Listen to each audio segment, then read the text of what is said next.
તો સુરતમાં ધોધમાર વરસાદથી ઠેર ઠેર વરસાદી પાણી ભરાઈ ગયા છે અને જિલ્લાના પલસાણામાં સૌથી વધુ વરસાદ વરસ્યો। કામરેજ, બારડોલી સહિતના તાલુકામાં વરસાદ વરસ્યો છે। બારડોલીથી સુરત જવાના મુખ્ય માર્ગ ઉપર પાણી ભરાયા છે। હરિપુરા પાટિયા પાસે ઘૂંટણસમાં પાણી ભરાયા અને પાણી ભરાતા વાહન ચાલકોને મુશ્કેલીનો સામનો કરવો પડ્યો છે। જીસીબી દ્વારા વાહનોને બહાર કાઢવામાં આવ્યા છે।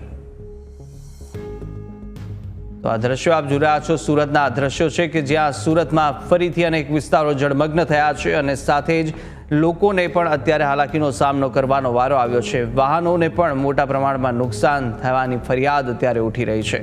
તો જો કે જીસીબીની મદદ પણ લેવાઈ રહી છે। જે ખાડામાં વાહનો ફસાઈ રહ્યા છે તેને જીસીબીના મદદ વડે બહાર કાઢવામાં પણ આવી રહ્યા છે।